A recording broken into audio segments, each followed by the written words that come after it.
Hello, नमस्ते, Ram Ram ji. Good evening. सभी कैसे हैं आप लोग? सब अच्छे होंगे। कल अपन ने पढ़ा था, आपको याद होगा, प्रोकैरियोट और यूकैरियोट के बारे में। प्रोकैरियोट में अपन ने डायग्राम देखकर सारा समझा था, ठीक है।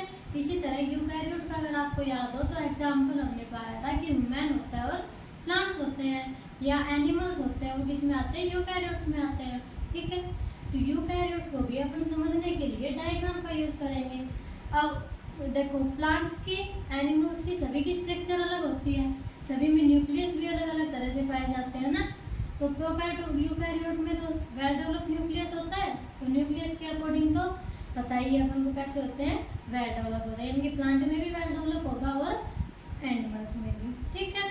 तो अब प्लांट्स और एनिमल, लेकिन स्ट्रक्चर तो चेंज होती है, काम भी चेंज होता है, खाने पीने का जो सारा मटेरियल है वो भी सब कुछ क्या होता है, अलग अलग होता है, ठीक है। ऐसा तो है नहीं कि ह्यूमन भी एक जैसे हैं, एनिमल्स भी एक जैसे हैं और प्लांट्स भी एक जैसे, नहीं है ना। तो सबसे पहले अपन बात करते हैं प्लांट और एनिमल सेल के बारे में, ठीक है। देखिए, प्लांट सेल में सबसे पहली बात अपन को याद रखनी है कि जो प्लांट सेल होते हैं वो किसके बने होते हैं? सेलुलोज की सेल वॉल में सेलुलोज की बनी सेल वॉल पाई जाती है, ठीक है। प्लांट सेल में सेल वॉल पाई जाती है, जबकि एनिमल सेल में सेल वॉल नहीं पाई जाती, ठीक है। और जो सेल वॉल प्लांट वॉल में पाई जाएगी वो किसकी बनी होगी? जो ये सेल वॉल है अपनी, ये किसकी बनी होगी? सेलुलोज की। क्लियर? ये अपनी क्या है? एनिमल सेल है, ठीक है। तो एनिमल सेल में सेल वॉल नहीं पाई जाती, ठीक। फिर दूसरी बात आती है, जो वैक्यूल होता है, जो प्लांट सेल है, इसमें वैक्यूल कैसा पाया जाएगा? बड़ा पाया जाएगा। और कितना पाया जाएगा? एक ही पाया जाएगा, ठीक है। एक वैक्यूल पाया जाएगा, बड़ा पाया जाएगा। जबकि एनिमल सेल में बात करें तो वैक्यूल कैसे पाए जाते हैं? छोटे छोटे पाए जाते हैं, ठीक है। बहुत सारे पाए जा सकते हैं और छोटे छोटे पाए जाएंगे। वैक्यूल का काम क्या होता है भाई?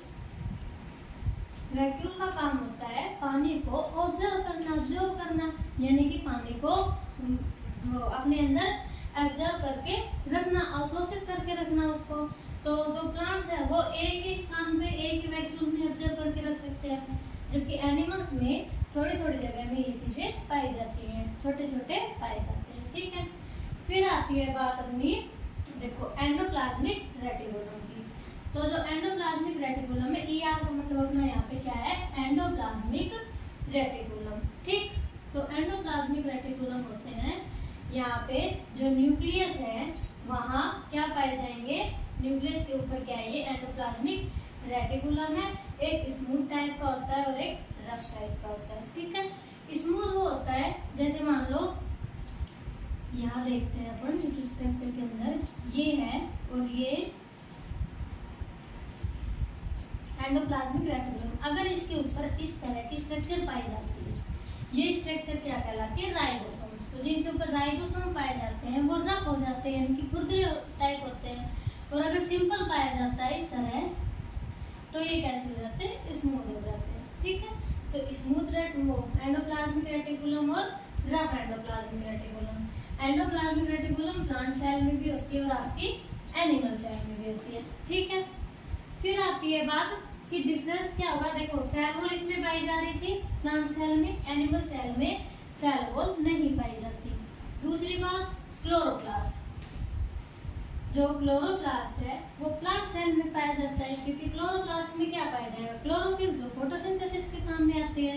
और जबकि एनिमल सेल में क्लोरोप्लास्ट नहीं पाया जाता, क्योंकि देखो, ये तो जो होते हैं ये कैसे होते हैं? श्रिम्पस होते हैं, अपना भोजन खुद बनाते हैं, ठीक है। जबकि ये कैसे होते हैं? ये दूसरे पर डिपेंड रहते हैं, ठीक। तो इनमें क्या पाया जाता है? क्लोरोप्लास्ट। और इनमें नहीं पाया जाता। इनमें क्या पाया जाता है? इनमें देखो, न्यूक्लियस है, ये यहाँ की एनिमल सेल में भी पाया जा रहा है और प्लांट सेल में भी न्यूक्लियस पाया जा रहा है, ठीक है। और जो न्यूक्लियस है, न्यूक्लियस के मान, ये सेल वॉल थी आपकी, सेल वॉल के अंदर पाया जा रहा था न्यूक्लियस। न्यूक्लियस के अंदर एक और छोटी स्ट्रक्चर पाई जाती है जिसको क्या कहते हैं? न्यूक्लियोलस। न्यूक्लियोलस यानी कि केंद्रिका, ठीक है। केंद्र के अंदर क्या पाई जाएगी? केंद्रिका। फिर माइटोकॉन्ड्रिया की बात आती है, अपन देखते हैं कि माइटोकॉन्ड्रिया यूकैरियोटिक सेल में पाई जाती है, तो प्लांट सेल में भी माइटोकॉन्ड्रिया पाई जाएगी और एनिमल सेल में भी, ठीक है। आते हैं, वैक्यूल अपन ने देख लिया। एक होता है साइटोस्केलेटन, ये क्या करते हैं, प्लांट सेल को जो इनकी स्ट्रक्चर है, शेप है, उनको बनाए रखने का काम कौन करता है, साइटोस्केलेटन। ठीक है, इसमें क्या होते हैं, इनमें लाइसोसोम पाया जाता है, न्यूक्लियर मेम्ब्रेन, न्यूक्लियस में न्यूक्लियस है, इसके ऊपर क्या पाई जाती है, यहाँ पे न्यूक्लियस मेम्ब्रेन और गोल्गी अपार्टस पाए जाते हैं, और क्या पाए जाते हैं, राइबोसोम। ठीक है, तो ये कौन सी हो गई अपनी, ये प्लांट सेल और ये एनिमल सेल। प्लांट सेल में सबसे पहले अपन ने देखा सेल्यूलोज की बनी सेल वॉल पाई जाती है, जबकि इनमें एब्सेंट होती है। ठीक है, दूसरी बात, वैक्यूल बड़ा होता है जबकि इनमें छोटा होता है। ठीक है, फिर जो प्लांट सेल है उनमें क्लोरोप्लास्ट पाया जाता है, इनमें नहीं पाया जाता। इनमें जो फूड स्टोर है वो किस रूप में होता है, स्टार्च के रूप में होता है।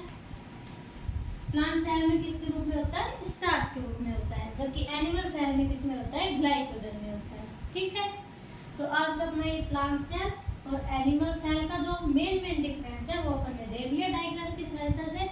अगर आपको समझ में आ रहा है तो ठीक है, और नहीं आ रहा तो आप बता सकते हैं कमेंट करके, कोई प्रॉब्लम लग रही हो या कुछ ज्यादा। और देखो एनसीईआरटी बेस पे अपन कर रहे हो तो जो बिल्कुल मेन है अभी मैंने वही बताया, और बाद में इनकी जो सारी स्ट्रक्चर है अपन endoplasmic reticulum, chloroplast, nucleolus, amylose, सारी वैक्यूल्स और ये माइटोकॉन्ड्रिया, लाइसोसोम, ये होते हैं प्लास्टिड्स प्रेजेंट होते हैं, जबकि इनमें प्लास्टिड एब्सेंट होता है। प्लांट्स हैं, इनके अंदर प्लास्टिड पाए जाते हैं जबकि इनमें नहीं पाए जाते। ठीक है, प्लास्टिड पाए जाएंगे प्लांट में, प्लास्टिड की वजह से इनमें कलर आता है, या तो जो इनके फ्रूट वगैरह अपन देखते हैं कि कैसे होते हैं, जो टमाटर है वो रेड कलर का होता है, गाजर है वो रेड कलर की आ जाती है ना, तो किसके कारण है, प्लास्टिड में। और प्लास्टिड के भी फिर टाइप होते हैं, 3 टाइप की होती है ना, वो अपन जब प्लास्टिड के बारे में पढ़ेंगे तब पूरा डिटेल इसके अंदर आ जाएगा। ठीक है, और जबकि इनमें प्लास्टिड नहीं पाया जाता। ओके,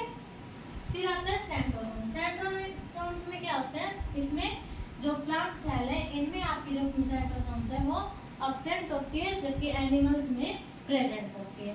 ठीक है, तो ये आपकी प्लांट सेल हो गई और ये क्या हो गई, एनिमल सेल हो गई। क्लोरोप्लास्ट का काम आपने देख लिया था, इसको क्या करते हैं, इनमें क्लोरोफिल पाया जाता है जो फोटोसिंथेसिस के काम आता है। ठीक है, एमाइलोप्लास्ट में क्या होता है, जो फूड है वो या स्टार्च है वो स्टोर होता है यहाँ पे। ठीक है, फिर जो न्यूक्लियस है वो इनका केंद्रक होता है, जो यहाँ पे एंडोप्लाज्मिक रेटिकुलम है उसकी तरफ पाया जाता है। माइटोकॉन्ड्रिया में क्या होती है, एनर्जी होती है, एनर्जी किस रूप में पाई जाती है, एटीपी के रूप में। ठीक है, फिर अपन आगे इसके बारे में माइटोकॉन्ड्रिया के बारे में भी पूरा पढ़ेंगे, तो उसके बारे में, एटीपी के बारे में और सारी चीजों के बारे में भी बताया जाएगा। ठीक है, फिर वैक्यूल इसमें बड़ा होता है, जबकि इनमें वैक्यूल छोटे पाए जाते हैं, बहुत सारे पाए जाते हैं, इसमें एक ही पाया जाता है। साइटोस्केलेटन में ये इनकी शेप को बनाए रखता है और इसमें साइटोस्केलेटन नहीं पाया जाता। इसमें क्या पाया जाता है, गोल्गी अपार्टस पाया जाता है और लाइसोसोम पाया जाता है, जबकि इसमें लाइसोसोम एब्सेंट होता है। प्लांट सेल में लाइसोसोम एब्सेंट होता है, एनिमल में प्रेजेंट होता है। ठीक है, तो ये आज अपन की छोटा सा टॉपिक था, प्लांट सेल और एनिमल सेल में डिफरेंस। ठीक है, थैंक यू।